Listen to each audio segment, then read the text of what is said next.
दीदी दीदी प्लीज एक कहानी सुनाओ ना दीदी, प्लीज दीदी एक कहानी सुनाओ ना।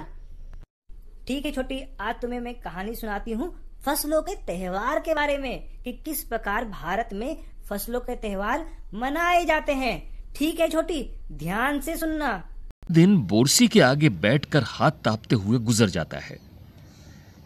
कहां तो खिचड़ी के समय धूप में गर्माहट की शुरुआत होनी चाहिए, और यहां हम सूरज के इंतजार में आस लगाए बैठे हुए हैं।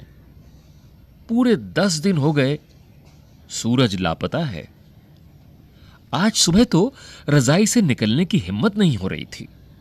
बाहर देखने से तो समय का अंदाजा बिल्कुल नहीं हो रहा, लेकिन घर में हो रही चहल पहल अब पता चल रही है।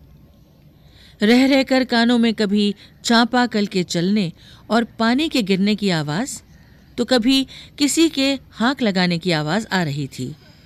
जा भाग के देख के रहा के पत्ता आइल के ना। आज ई लोग के उठे के नहीं खे का?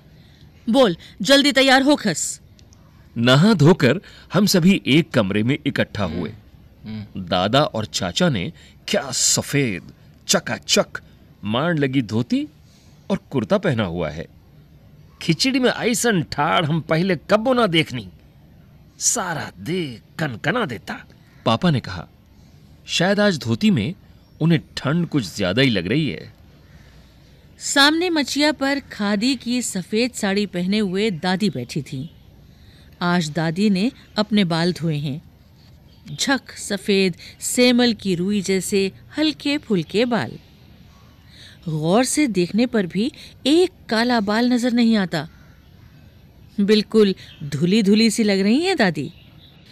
उनके सामने केले के कुछ पत्ते कतार में रखे हैं, जिस पर तिल, मिठा यानी गुड़, चावल आदि के छोटे छोटे ढेर पड़े हुए हैं। हमें बारी बारी से उन सभी चीज़ों को छूने और प्रणाम करने के लिए कहा गया। जब सबने ऐसा कर लिया तो उन सभी चीज़ों को एक जगह इकट्ठा करके दान दे दिया गया। आज तो अप्पी दीदिया बुरी फंसी। उन्हें न तो चूड़ा दही ही पसंद है और ना ही खिचड़ी, पर आज तो फरमाइशी नाश्ता नहीं चलेगा। उन्हें दोनों ही चीजें खानी पड़ेंगी। आज खिचड़ी जो है। पृष्ठ 14। खिचड़ी खाने के बाद सभी ने गया से आए तिल, गुड़ और चीनी के तिलकुट को बड़े चाव से खाया। खाते खाते मैं सोच रही थी कि कितनी अलग है ना यह खिचड़ी जो अभी हम मना रहे हैं।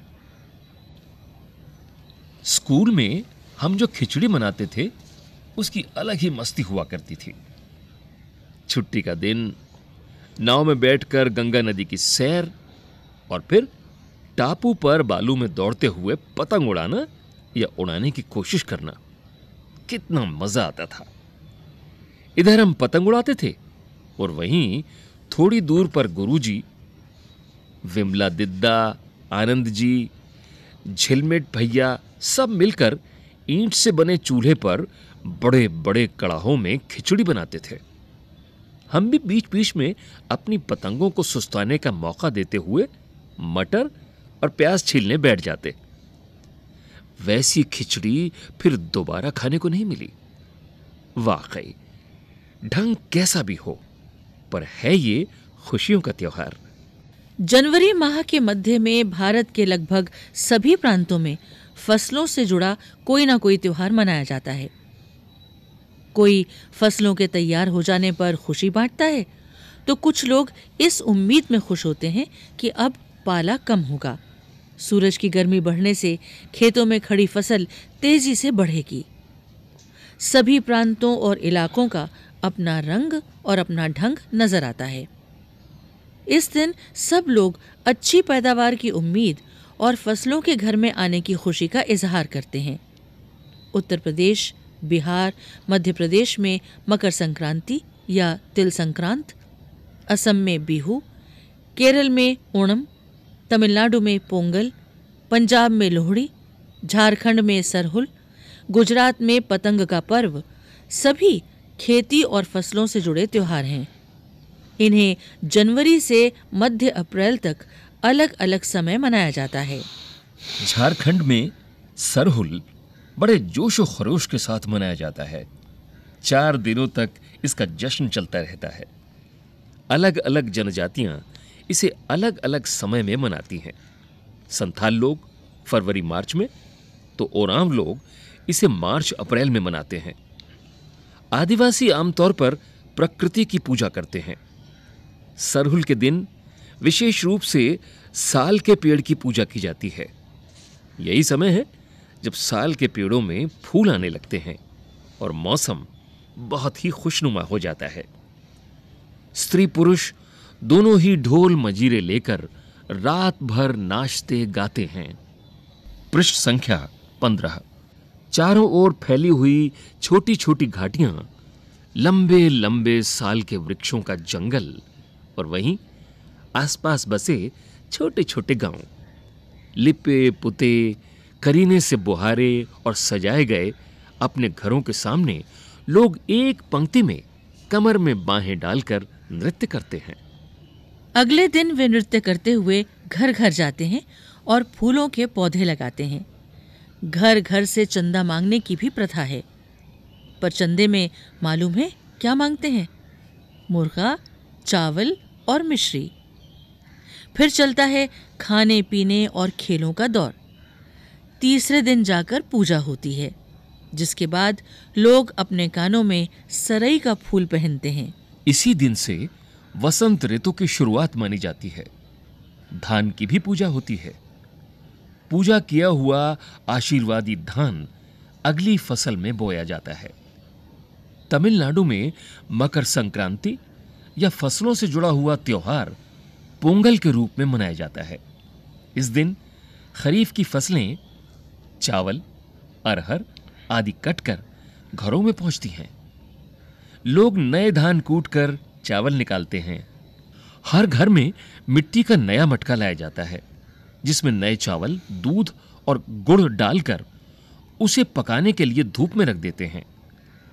हल्दी शुभ मानी जाती है, इसलिए साबुत हल्दी को मटके के मुंह के चारों ओर बांध देते हैं। यह मटका दिन में 10:30-12 बजे तक धूप में रखा जाता है।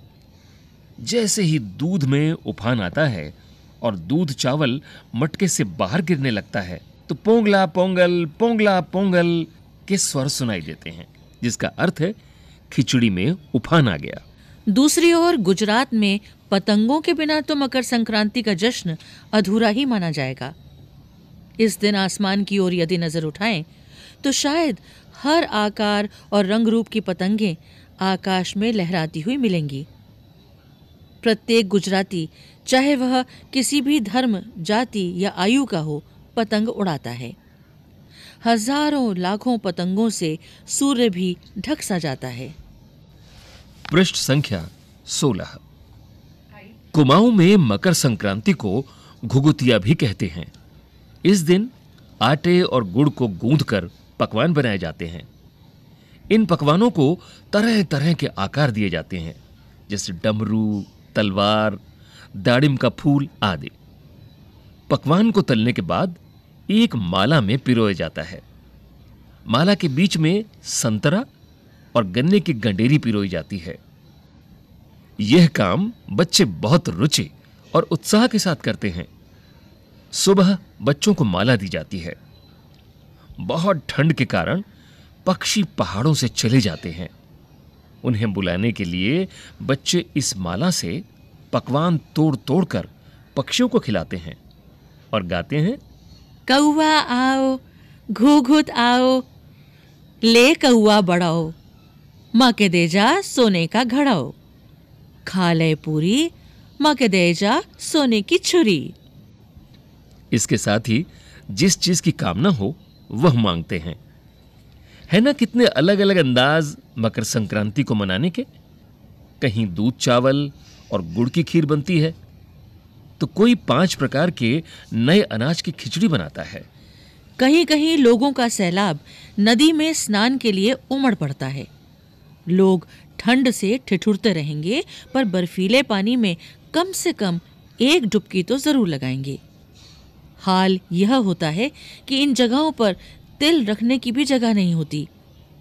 तिल से याद आया, मकर संक्रांति के दिन पानी में तिल डालकर स्नान करना, तिल दान करना, आग में तिल डालना, तिल के पकवान बनाना विशेष महत्व रखता है। तुम्हारे घर या इलाके में इस त्योहार को कैसे मनाया जाता है? इसे खिचड़ी, पोंगल, मकर संक्रांति या कुछ और कहा जाता है? या तुम फसलों से जुड़े कोई और त्योहार मनाती हो? यदि तुम आपस में बात करो तो तुम्हें यह जानकर हैरानी होगी कि कई बार एक ही इलाके में रहने वाले लोग भी इस त्योहार को अलग अलग ढंग से मनाते हैं। दी बहुत ही अच्छा चैप्टर था फसलों का त्योहार। मैंने जाना कि भारत में कितने तरीके के फसलों के त्योहार मनाए जाते हैं। ठीक है छोटी, इस वीडियो को लाइक करना है, चैनल को सब्सक्राइब करना है और 5 लोगों को शेयर करना है।